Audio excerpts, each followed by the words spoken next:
মাদক সেবী, মাদক ব্যবসায়ী, রিটেইলার, হোলসেলার এবং মাদকের যারা ক্যারিয়ার, মাদকের যারা অর্থ যোগানদাতা, মাদকে বিনিয়োগকারী, প্রত্যেককে আইনের আওতায় আনা হবে। মাদকের ভয়াবহতা সম্পর্কে আপনারা জেনেছেন।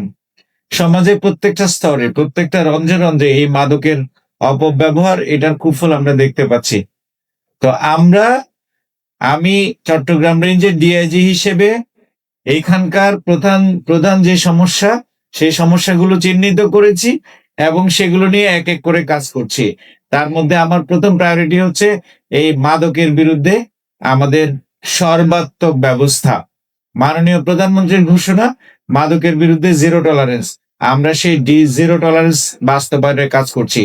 এবার মাদকের বিরুদ্ধে অভিযান এবং মাদকের বিরুদ্ধে সমাবেশ, এগুলো কথার কথা হবে না, এটা বাস্তবিক অর্থেই এটা প্রকৃত অভিযান হবে। আমাদের এই অ্যাকশন হবে অল আউট অ্যাকশন। এখানে মাদক সেবী, মাদক ব্যবসায়ী, রিটেইলার, হোলসেলার এবং মাদকের যারা ক্যারিয়ার, মাদকের যারা অর্থ যোগানদাতা, মাদকে বিনিয়োগকারী, প্রত্যেককে আইনের আওতায় আনা হবে। মাদকের সাথে জড়িত যদি আমার কোনো সদস্য থাকে, তার বিরুদ্ধে কঠোর ব্যবস্থা নেওয়া হবে। সন্ত্রাসী গুটি কয়েক মাদক ব্যবসায়ীর এই ব্ল্যাক ইকোনমিকে আমরা চিরতরে নির্মূল করে দেব ইনশাল্লাহ। আপনারা যদি সহায় থাকেন, এইটা এই বাংলাদেশ থেকে নির্মূল হবে। আমি আপনাদেরকে একটা উদাহরণ দিচ্ছি। 2001 থেকে 2006 মাননীয় প্রধানমন্ত্রী বেগম খালেদা জিয়ার শাসনামলে তখন এসিডের খুব উৎপাত ছিল, এসিড সন্ত্রাস ছিল, কথায় কথায় এসিড ছোড়া হতো। তারপরে এই এসিড সন্ত্রাসের বিরুদ্ধে মৃত্যুদণ্ডের আইন করা হলো। পরবর্তী 1 বছরের মধ্যে এসিড সন্ত্রাস চিরতরে নির্মূল হয়েছে।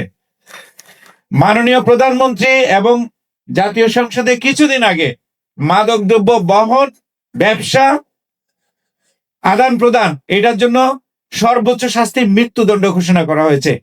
এবার এই মাদক দ্রব্য নির্মূল হবেই হবে ইনশাল্লাহ।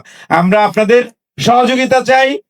আমরা অলরেডি শুরু করেছি 16 আগস্ট থেকে আমাদের পুরো চট্টগ্রাম রেঞ্জের 11টা জেলায় ইতিমধ্যে কিছু কিছু রাঘব বোয়াল ধরা পড়তে শুরু করেছে। ইনশাল্লাহ আমাদের এই অভিযান সর্বাত্মক অভিযান, এটা চলতে থাকবে। HM Expert B500 CWR স্বাধীনতার সুবর্ণ জয়ন্তীতে নতুন বাংলাদেশ গড়ার প্রত্যয়। HM Steel।